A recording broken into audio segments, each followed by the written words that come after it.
Ms. Richards, we now have 4 witnesses from the same family, and I gather they want to be known by their first names: Jennifer, Eleanor, Sarah, and Anne.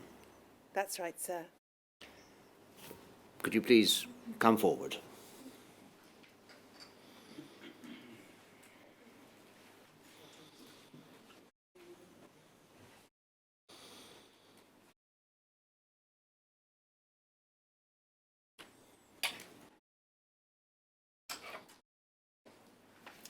Please state your full name.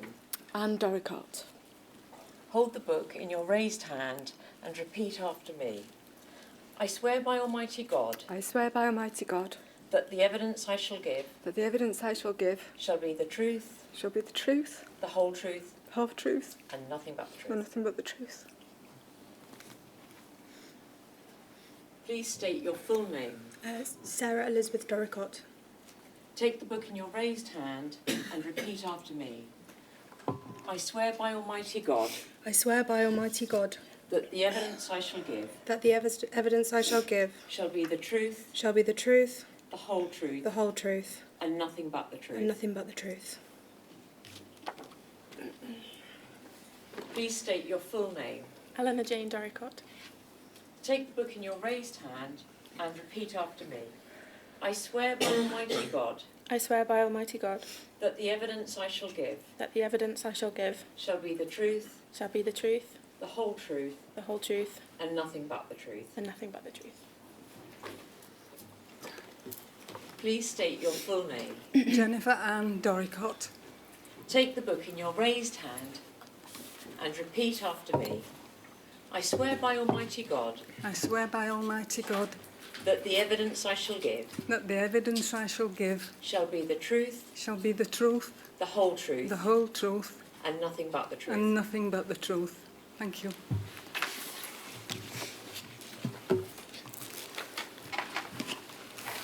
You're here to talk about Mike Dorricott. Michael to you, Jennifer. Yes. Michael was your son, and Mike was your husband. Eleanor and Sarah, Mike was your dad.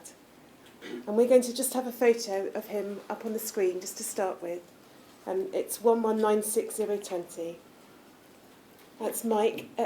Can you tell us about the medals? Yes, he was selected to play golf for transplant golf games, and we went to South Africa.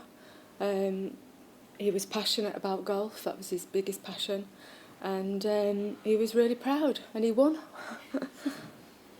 Thank you. We'll take the photo down now, and we're going to put it up towards the end again, when Sarah will be reading some material that Mike wrote. Jennifer, I'm going to start with you, if I may, and ask you a little bit about Michael's childhood. Yes. When Michael was about 3, he fell off a slide and bumped his head. Is that right? Yes, What that's happened? correct. He bumped his head, and there was a swelling came on the back, and after a little while it was bleeding, and when it didn't heal up as well as we thought it should have, we took him to the doctors, and because we knew that haemophilia was in the family, he sent us to the Halifax General Hospital to have him tested. I took him to the hospital, and they gave him some sedative to make him a bit sleepy, and eventually they managed to take some blood from him.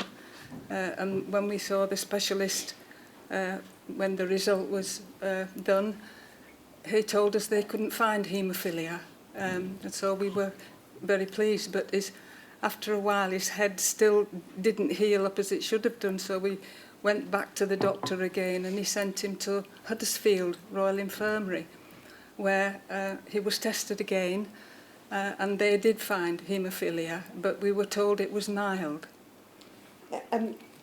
So mild that throughout Michael's childhood in your care, he played football, and you didn't wrap him in cotton wool. No. He was a very active boy. He was a very active boy. In fact, we once had to take him to see a doctor, a surgeon, I think it was. And as we walked through the door, the gentleman said to us, I know one thing about your son, he is not a lazy boy, because lazy boys don't have this. And it was a thing called Osgood-Sclatter's disease. It was lumps on his knees, because he had very big muscles in his thighs. And he was, very active in football, cricket at that time, and then golf. And you said in your statement, Jennifer, that only once during his childhood at the age of 7 or 8 did you have to take him to hospital, and on that occasion he was given cryoprecipitate. Yes.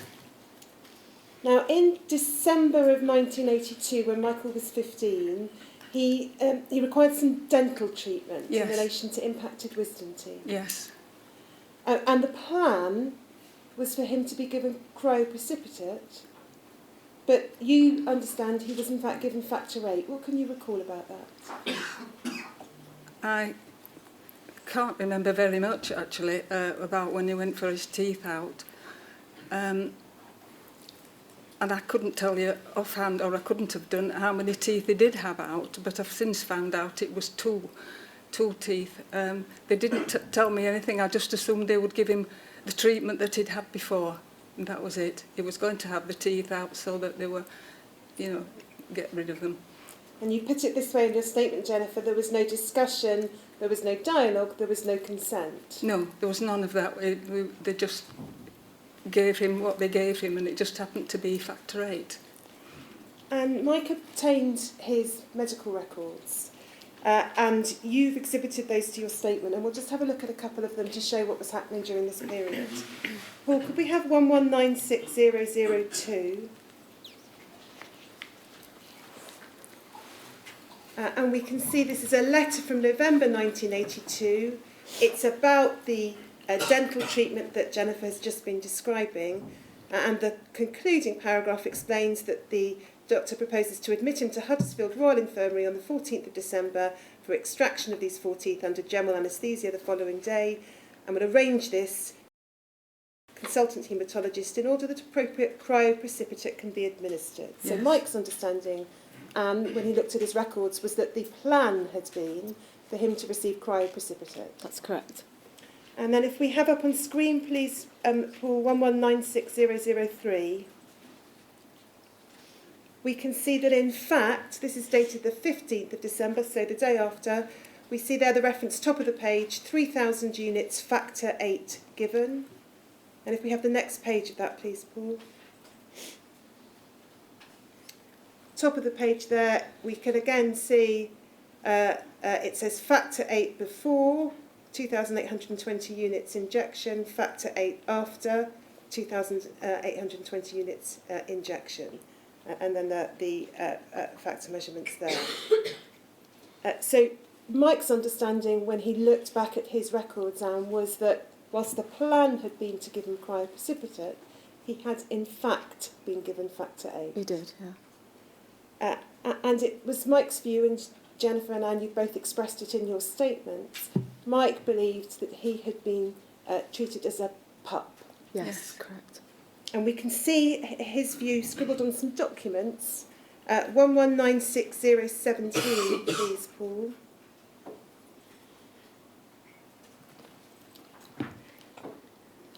And if we see, this is a document from the Tainted Blood website. If we just go down to the handwritten bit, please. Thanks, Paul. And we see there's a reference to previously untreated patients' pups, usually meant either children or infrequently treated mild to moderate haemophiliacs. And then the handwritten entry there, was I one of these? Is that Mike's handwriting? It is, yes. Yeah, it looks like it. And if we go on to the next page, please, Paul. In fact, it's the page after, sorry.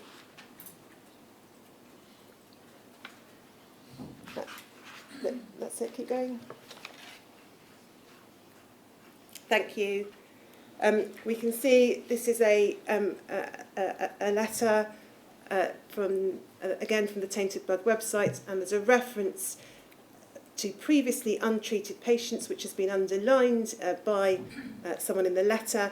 And then we've got at the top, my first factor 8, December 82, I was a pup. And again, is that Mike's handwriting? It is, yes.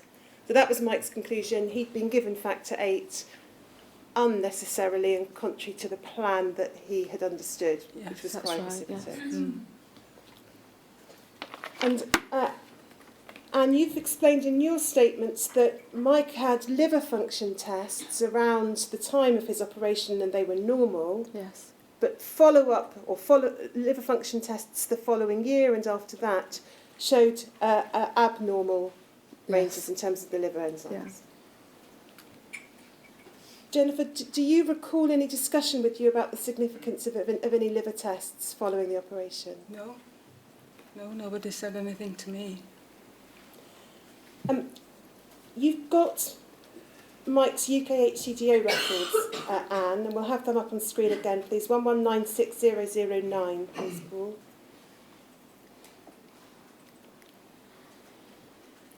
And if we look at the entries here, if we look at the centres, 047 is Huddersfield, and we can see that at 047 there's a reference to Mike receiving the cryoprecipitate in 1978, Yeah. and then 1982, 83, 84 and 85 at Huddersfield he receives factor 8.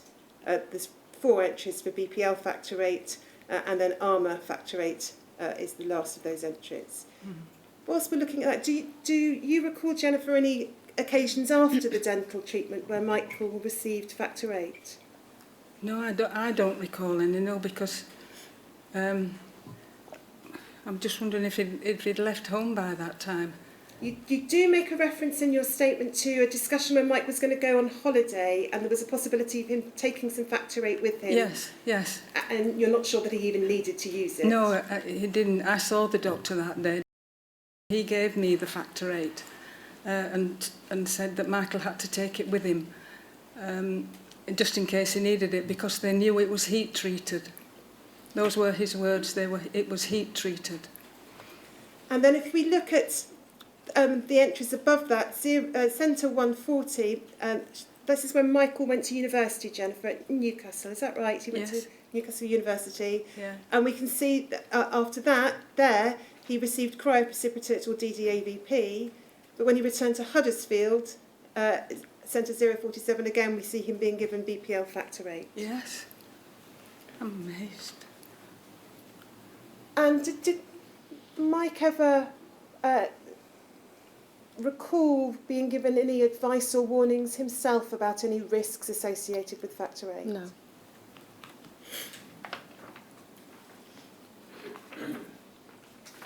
Now, and you met Mike in 1988, Yes. and in 1990 Sarah was born. Yes. What can you tell us about Mike at this time? He was a very ambitious man, kind, caring. He was a good father, good husband. So just to get my notes. Sorry. He was hardworking. He was highly intelligent. He was a family man. He was a straight-talking Yorkshireman. You know, you knew where you stood with him. Eleanor was born in 1996. Yes. And it was in 1996 that Mike was diagnosed with hepatitis C. Yes. How did that come about? Sarah was having her tonsils out in 95, and I think her platelets were low at the time, and Mike got chatting with one of the nurses and he mentioned that he was a haemophiliac, and she just says, I think maybe you should, get tested, because he hadn't been to a haemophilia centre for quite some time. So that's what he did. So there'd been no follow-up to any of the abnormal liver tests that you've reported or recorded in your witness statement? None. And it was almost accidental that he was prompted, as it were, to go to have a checkup? Yes. And if we have up on screen, please, Paul, 1196012.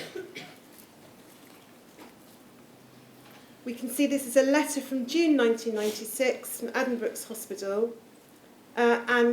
If we look at the first paragraph, the last 4 lines, it refers to Mike having come into the clinic, and then it says this: while he was in clinic, we took the opportunity to take some blood in order to check his inhibitor status and his viral status.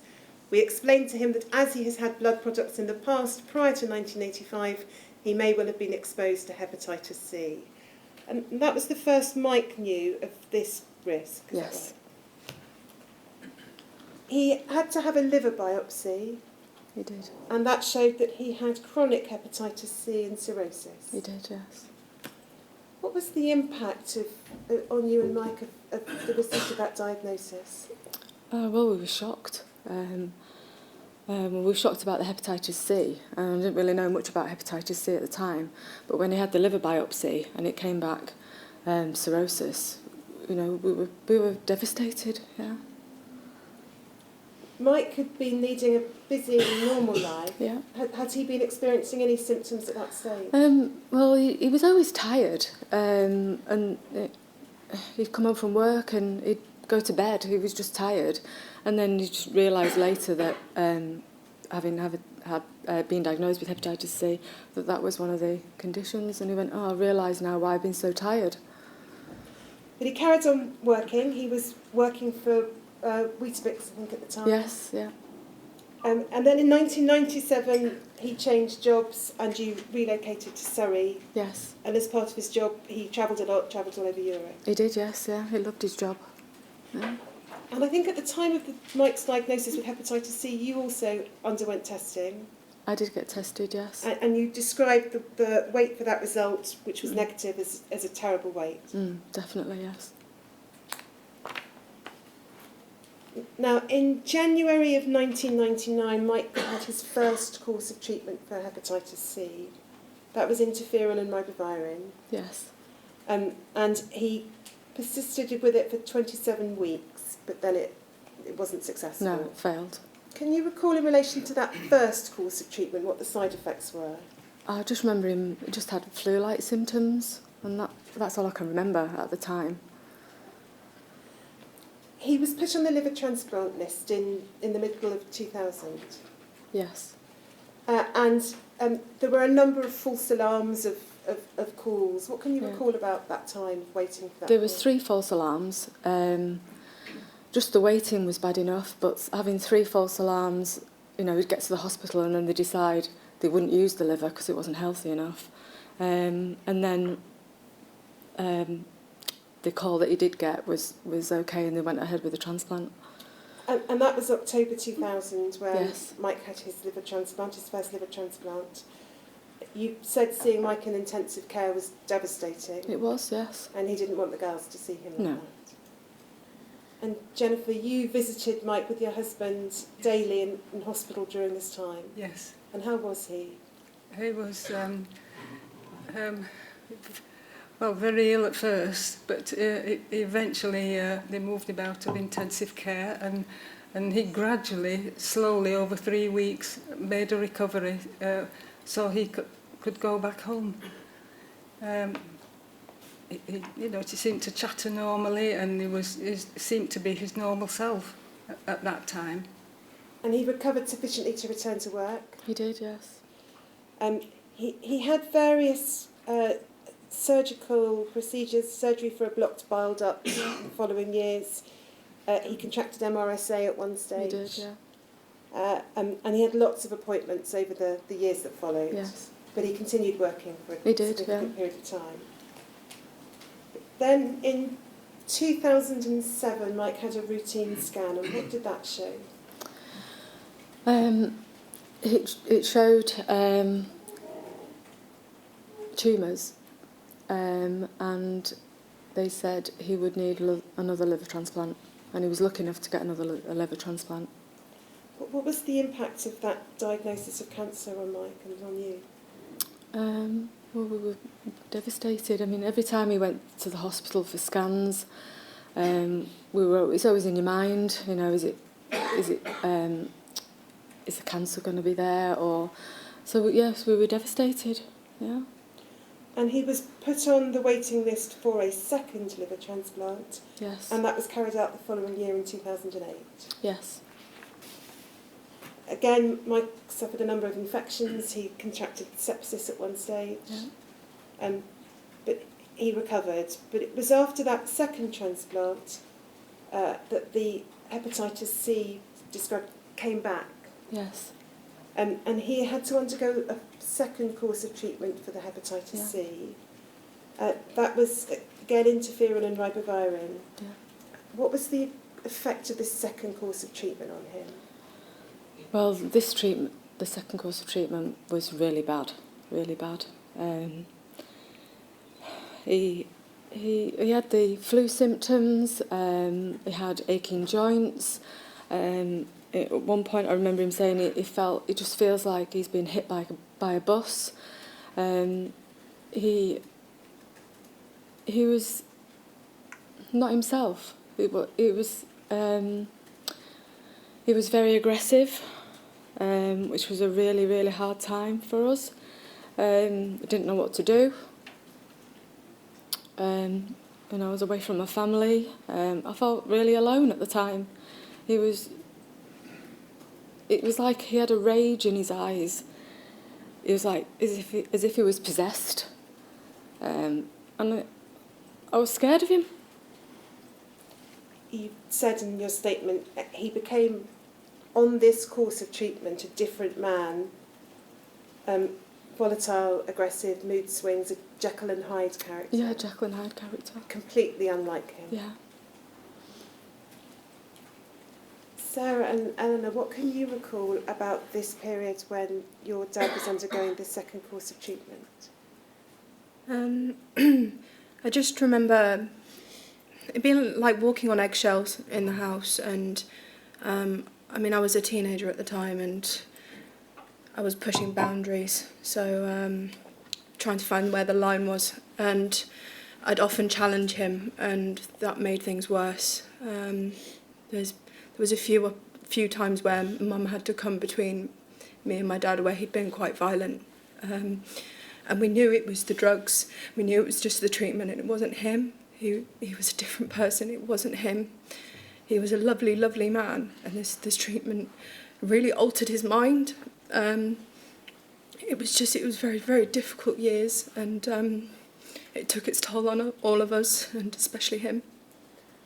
I'm going to ask both of you in a while to talk more generally about how the years were, but in relation to the relationship that you had with your dad at this particular point in time, one of your responses was just self-harm, but you've explained in your statement how after your dad concluded his treatment, you were able to re-establish your close and loving relationship with him. Yeah, in later years, Dad and I became really, really close. I'm so grateful for it. I rang him every day, and we'd talk about anything and everything, and we put all of it behind us, and I'm really grateful that we both had that closure on such a really difficult time. Now that treatment, when it finally finished, did clear the hepatitis C, but Mike continued to have routine scans every 3 to 6 months, and he retired on health grounds in 2008 at the time of the second transplant. At some point he received a letter about the risk of VCJD. What can you recall about that, Anne? I just remember getting the letter, Mike getting the letter and showing it to me. I've searched for the letter, I can't find it. Well, he just thought, oh, it's like another nail in the coffin. We were shocked again. And you've recalled in your statement an incident where a doctor shouted something across a crowded room. Yes, I wasn't there at the time, and he'd gone for bloods, and he was in a crowded room waiting to have bloods taken, and a doctor came in and said out loud, "Are you aware that you're at risk of variant CJD?" And Mike was shocked. He didn't know what to say. Afterwards, he was really, really angry, but I know he was upset. He was very, very upset. And the doctor, Mike complained, and somebody had spoken to the doctor, and he came and apologised at his bed. In 2011, Mike had operations to resolve multiple stomach issues and swelling that he was experiencing as a result of all the operations he'd had. Yes. And we have an email Mike wrote from around that time to explain how he was feeling physically. Paul, it's 1196016, please.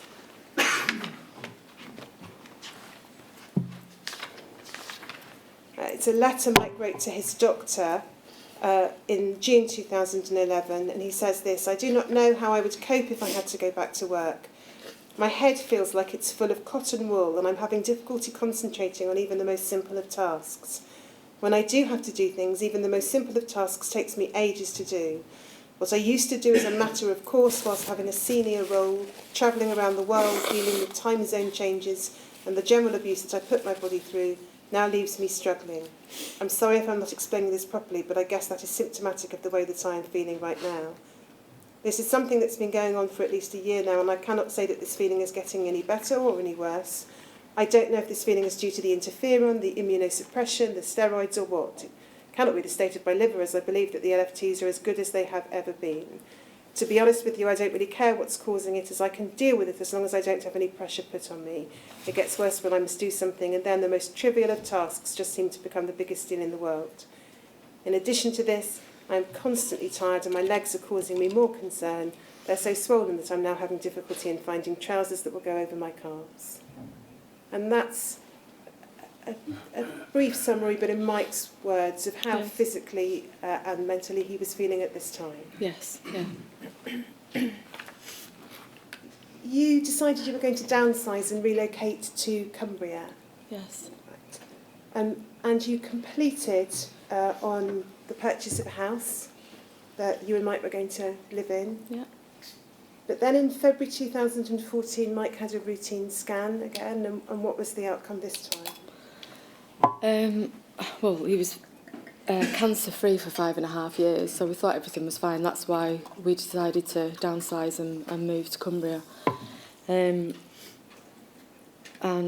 I relocated to Cumbria first.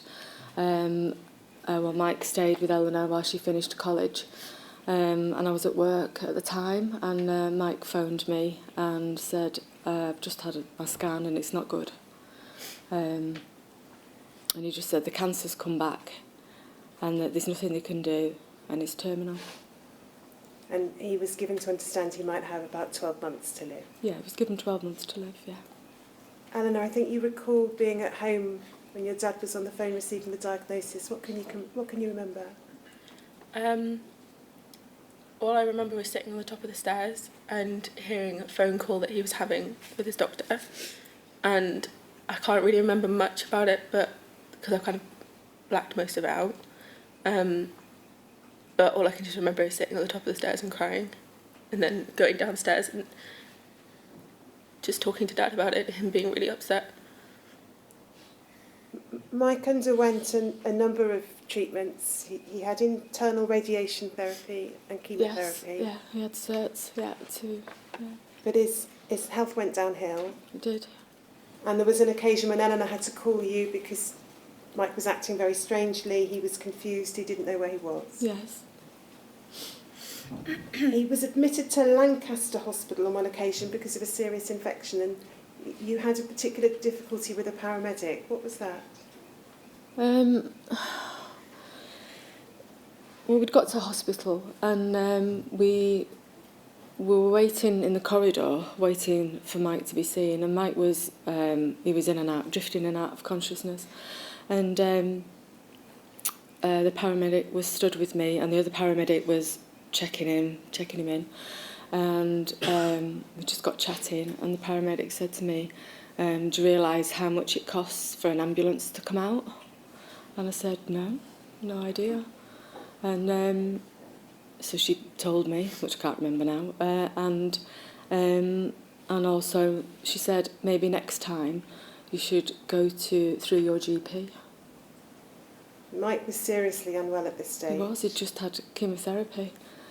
You know, and they said to look out for high temperatures. I was obsessed with taking his temperature. He wasn't aware of what was happening. Then they gave me a list of things to look out for. You know, and I did the right thing, you know. In March of 2015, Mike succumbed to another infection, and this time I think Mike's sister Jane drove you to hospital, a different hospital. You didn't want to go back to the Lancaster Hospital. No, he didn't, no. And by this time, Mike's organs were failing. Yes. And he died on the 3rd of April 2015. He was 47. One of Mike's dying wishes was that his death certificate should accurately reflect what he believed was the true cause of his death. And so there was an inquest. What can you recall about that? Obviously, because he knew he was going to die, he said to me, please make sure that you get on the death certificate exactly how I died. He was very adamant about that. And when he did pass away, the doctor that was on duty at the time wouldn't put down a cause of death. So it went to an inquest.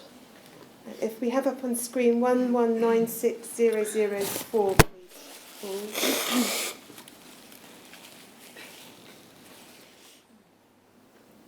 We can see a letter from consultant hepatologist to the coroner. And if we go down, please, thanks. The second paragraph explains that there were no risk factors for hepatitis C, other than the fact that he'd been transfused with factor VIII for his underlying haemophilia. Almost all the patients that we screened in that early period in the 1990s were positive for hepatitis C. And then in the final paragraph, it says this: there is no doubt in my mind that he acquired his hepatitis C virus infection as a consequence of transfusion of infected factor VIII. And then if we have, please, up on the screen 1196014. This is the death certificate following the conclusion of the inquest. And if we go down to the cause of death in section 9, cause of death 1A, liver failure, B, hepatocellular carcinoma, C, hepatitis C virus infection, 2, haemophilia and the treatment thereof, conclusion, narrative, death was the consequence of transfusion with infected factor VIII blood products. Yes. So the outcome of the inquest reflected what Mike knew and believed to be the case. Yes. To ask each of you just a little, to the extent that you feel able to talk about the impact of Mike's death. Jennifer, you said in your statement it was totally and utterly devastating. It is, yes. That the loss of a child is not one that you ever come to terms with. I'll never get over this. The wider family, Mike's sister Jane, with whom he was very close, and other family members have all been profoundly distressed by losing Mike. Yes, and continue to be so. And what was the impact on family life of Mike's illness and treatment?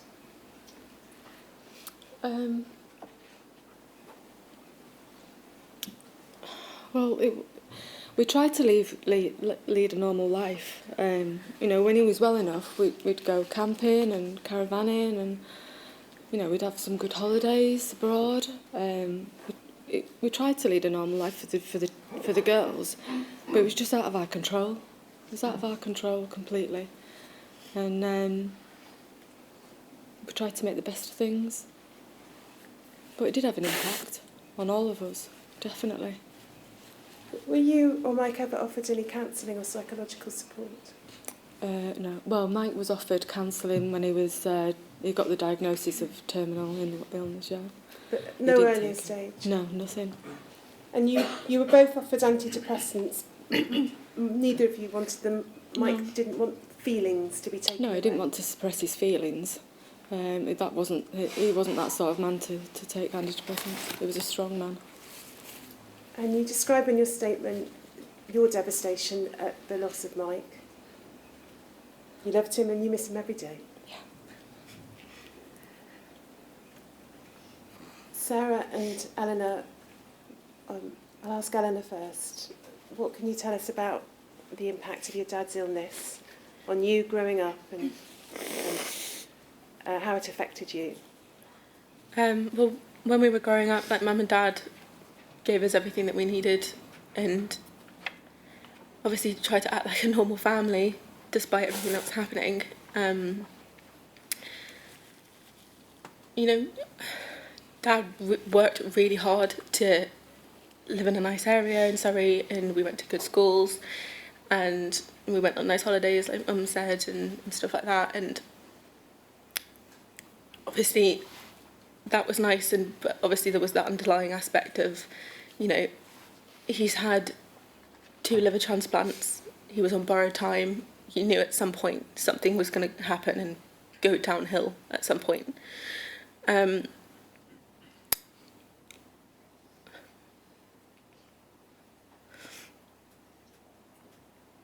I just have a minute? Of course you can.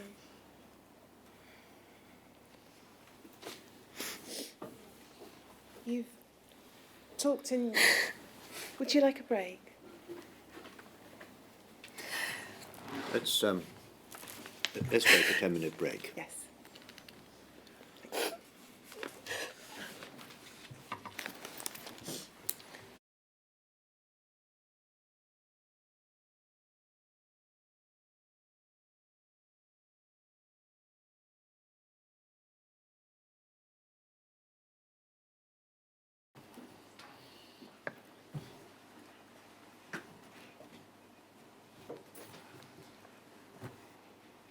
Eleanor, we've agreed I'm going to read a couple of passages from your witness statements where you explained how matters have affected you. You say this: I did not know the extent of my father's illness, and I did not know that he would not be with us for most of my life. He died when I was only 18 years old. Sarah and I should not have to lose our father at such a young age. We should not have to explain to our children why they've not got a grandfather. We should not have to walk down the aisle without him. My mother should not have to be a widow at 48 years old. This could have been avoided. This should not have happened. We have to live our lives with no father to support us. Watching my father slowly deteriorate and watching him die whilst holding his hand has severely affected my mental health. Since he passed away, I have suffered from severe anxiety, stress, depression, and suicidal thoughts. I had never suffered from panic attacks before my father died, but after he passed, I had one a week on average. When I started university in 2015, this increased to about 2 or 3 a week, and I felt suicidal. I had never felt like this before, and it was getting to the point where I could not leave the house. In January 2017, during my second year, I dropped out of university due to the severity of my anxiety. I am seeking therapy to help my mental health, and I now have CBT and bereavement therapy. However, these events will forever be with me. I believe had my father not have died, this would not be the case. Is there anything else you'd like to add to that, Eleanor? No. Thank you. Sarah, you wanted to talk about how growing up with your dad's illness and his death had affected you. I think when you grow up as a child and your life is so full of hospital visits and medication and death always potentially being on your doorstep, you have a different outlook on life. After my dad's second transplant, he very much lived for the moment. And then after the second as well, he just wanted to make the most of every single second. So he was very impulsive and spontaneous, and if he wanted to do something, he went and did it, or he learned how to do it. And we very much lived by that lifestyle, and it was lovely, you know, being able to have such good memories with him and making the most of it. But when you live with death on your doorstep constantly throughout your childhood and your teenage years, it leaves a mark. And I have quite bad anxiety now, and I get very stressed quite easily, and I have control issues, which I've said in my statement. It's got quite a lot to do with the bad interferon years with my dad, and there was a lot of control in that house, and because my dad's health was out of his control, we had to find control in other ways, and it took its toll on us. And I find myself almost replicating that in my own parenting, and I have to stop myself sometimes to not be so controlling and just kind of... it's the fear of the unknown, it's the fear of death, it's being paranoid, It's very stressful. When I was pregnant, I found out I was pregnant 2 weeks after my dad's funeral, which was quite a shock for all of us. And I don't regret my decision to continue the pregnancy whatsoever. My little boy is amazing. But had I not been grieving, I think my decision to continue the pregnancy might have been different, as the circumstances as to conception was unideal. But I wanted to bring this little joy, a bundle of love into our lives, and he did exactly that. And he looks just like my dad as well. Sometimes in the right light, he looks just like him. And but when I was pregnant with him, obviously, pregnancy hormones do wicked things to your brain, but adding grief into the mix as well, it's not a nice experience. So obviously, haemophilia runs through our family bloodline. So it was very, very paramount that I could potentially have a haemophilia boy. Although my dad's haemophilia was only very mild, the haemophilia that my son could potentially have would also be mild, as far as I'm aware. But when I was pregnant with my son, I went into overdrive, paranoid. I was phoning haematologists. I was having appointments with anyone I could get my hands on. I had meetings with at the haemophilia clinic with what treatments are like nowadays, because I was so scared of the fact that I thought that if my own son had haemophilia and that he had to be treated, that the same thing would happen again and again and again, and I couldn't live with that fear that my son could potentially have. I know it sounds silly, but it's the way your mind works, and I was very, very paranoid, but luckily he's not a haemophiliac, and so it's very, very hard bringing up what would have been my dad's first grandchild, and he's 3.5 now, so he knows people, and he's always pointing to pictures of my dad, and asking, who's that, and it's very, very hard, and he would have loved him so much, and I knew that he wanted a grandchild, and yeah. Is there anything else you want to say? No, that's it.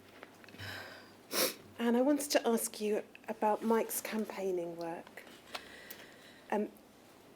He was closely involved with campaigning activities in the years before his death.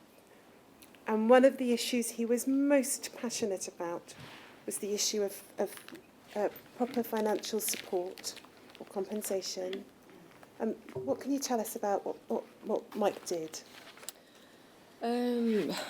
Lobbying MPs, various letters to MPs. At the time when we lived in Farnham in Surrey, our MP was Jeremy Hunt, and he was also Health Secretary at the time. And he used to write to Jeremy Hunt, emails, met up with him a few times. He respected Jeremy Hunt. They were on first, they called each other by their Christian names. He had a good relationship with him. Yeah. And there was a meeting that Mike was invited to, you attended as well, Yes. around February 2014, to meet with Jeremy Hunt in his capacity as Secretary of State for Health, Yes. to discuss what would be a fair and final settlement for victims of contaminated blood. That's how you've described it. Yes. And Mike did a lot of work in trying to come up with a proposal and some figures and some suggestions. Is that right? It was very difficult because each circumstance, everyone's different. So he found it really difficult to come up with a figure. But we went to discuss. We went to his offices to discuss this, and in the room was Jeremy Hunt, Jane Ellison, who was Under Secretary, and also about 20 other civil servants in the room. And the week before, we'd just got the result that he was terminal. So as you can imagine, the room was, when Mike told the room that it was terminal, Mike got very upset, very emotional. And towards the end of the meeting, Jeremy Hunt came to myself and Mike and shook our hands and said to us, "Don't worry about this, we'll sort it." That's were his words. You said, Jeremy shook mine in Mike's hands and guaranteed him, "I will sort this out." He did. And then you say in your statement this: since that meeting, he has not fulfilled his promise. No. That is your view, and that was Mike's view. Yes. Is there anything else you'd like to say about that subject? No.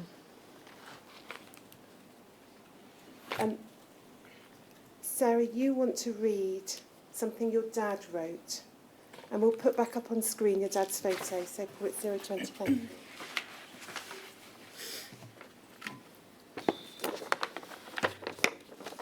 It's quite long, so you'll have to bear with. And he wrote it over the course of 3 years, so chronologically, it doesn't quite flow. He didn't have time to obviously finish it. This nasty, nasty disease has completely shattered my life. I'm 44 years old, and until last year, lived in Farnham, Surrey, with my wife and Anne and 2 daughters. Up until the end of November 2008, I had quite a senior position within United Biscuits, McVitie's, where I worked in the international part of that business. My team managed roughly half of the world, and I was lucky enough to get to travel all over the place. I thoroughly enjoyed my job, had a great time, and have made some truly great friendships along the way. Unfortunately, I was pensioned off at the end of 2008 on the grounds of ill health. I used to be a mild haemophiliac and only ever needed blood products for traumatic injuries or medical procedures. In 1982, I was treated with a product called Factor VIII. Prior to my treatment, my liver function was tested and was normal. 12 months after the treatment, my liver function was tested again and was abnormal. The only possible cause was that the treatment I was given. It was now taken that for every haemophiliac, the first date of treatment with Factor VIII is the date at which they were exposed to hepatitis C. Around 25% of British haemophiliacs were also infected with HIV. Because I was a mild haemophiliac, I was lucky enough to only require treatment as a result of sporting injuries or when I had surgery. Before my infection with hepatitis C in 1982, I had only ever had 1 course of cryoprecipitate. My liver function tests in 1982 prior to treatment with Factor VIII were perfect.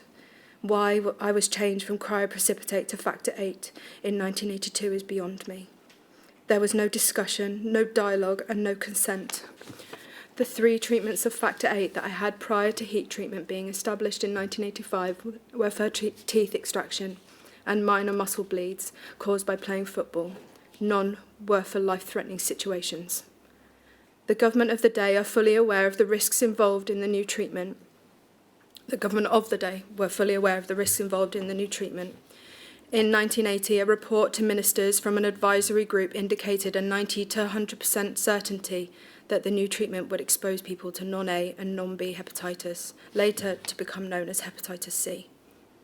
I found out I was hepatitis C positive in 1996 when I was 28 years old, and then only by chance.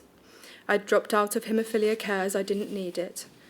Within 2 weeks of seeing a haemophilia consultant, I'd found out that I had hepatitis C and I was grade 5 cirrhosis of the liver, where 5 was the maximum.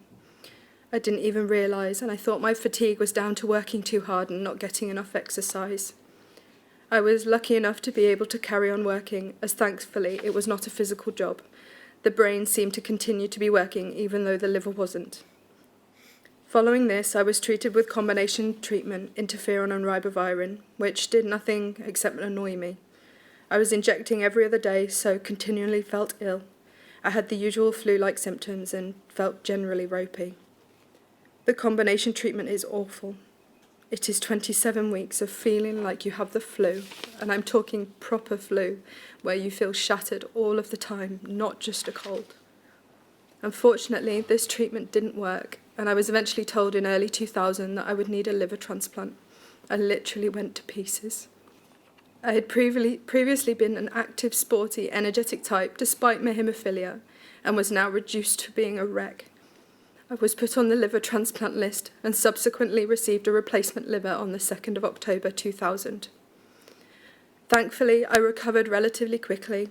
I had a great employer at United Biscuits and a great boss who eased me back in, and I was able to return to a full and active life with only a few compromises. The transplant meant that I could do things I'd written off being able to do. The family all learned to ski together, and my daughter and I learned to scuba dive. I started sailing, had a go at paragliding in fact. I had a new lease of life.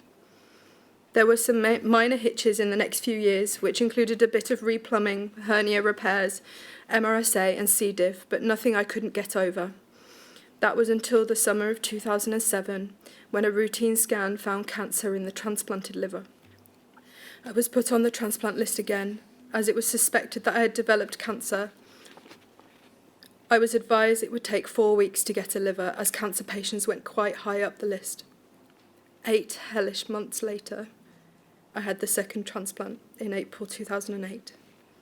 Surgery went well, but the hepatitis C came back very aggressively and things weren't looking good. At the end of 2008, United Biscuits started the process to pension me off.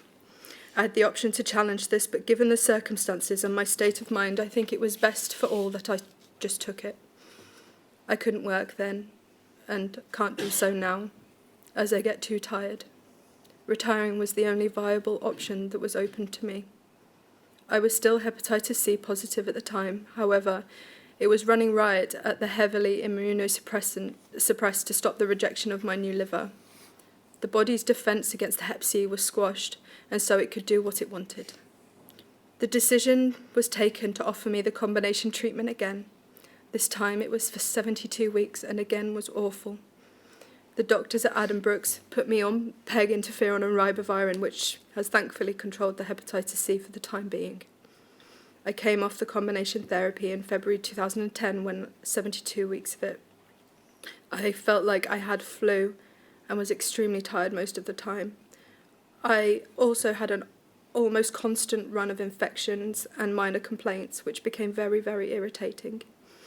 There were times when I struggled to get out of bed in the morning, as I just couldn't be bothered.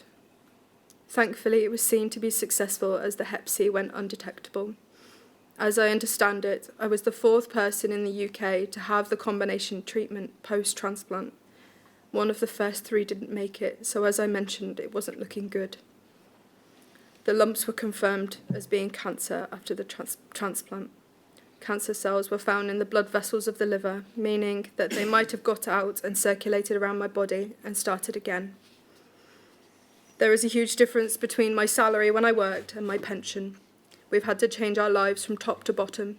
It now means that I cannot do what I wanted for my family, but we are all still here, so I'll count my blessings. I also believe I'm a better person. I'm in a better position than so many others similarly infected. So I try not to go on about my lot too much. I'm lucky that I did not get HIV. I'm lucky that I was able to continue to work until relatively recently. I'm lucky that I get a pension from the company, which means we can survive, not live.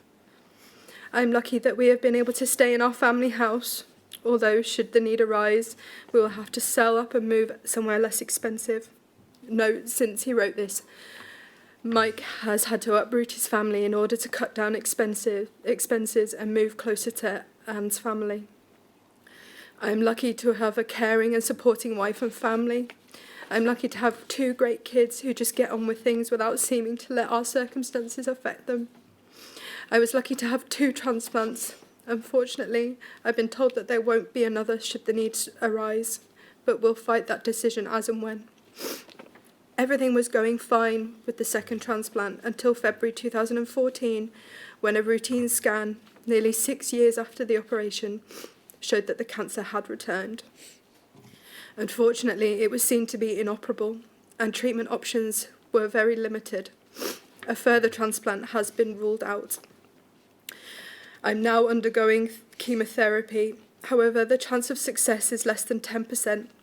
The original prognosis was that my cancer is terminal, and if I make it to this time next year, I'll be doing well. Note, since Mike wrote this, the chemotherapy has had to be discontinued as it made him so ill.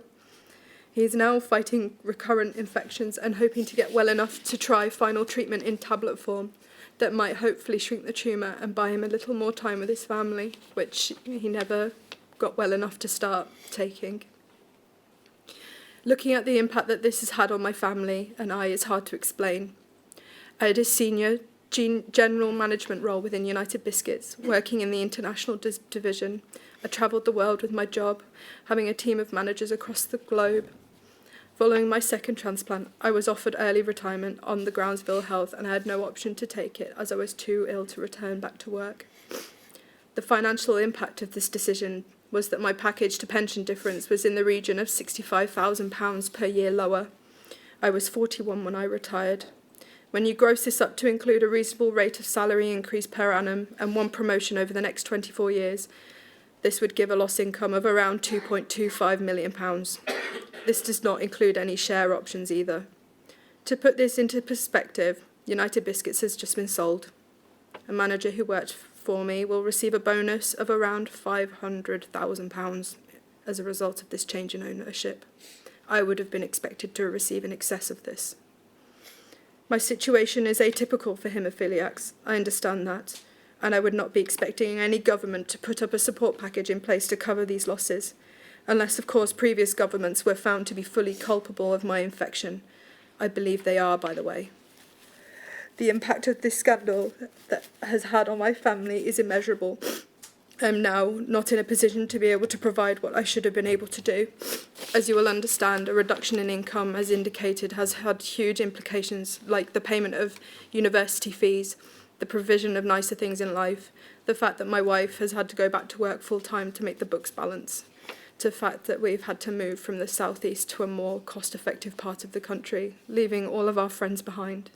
I shudder to hear that the house prices in the southeast continue to soar after we have moved out of the area. My eldest daughter is now at university, and I am not able to provide any financial support for her, which upsets me tremendously. Realistically, if I make it to the age of 50, I will be lucky.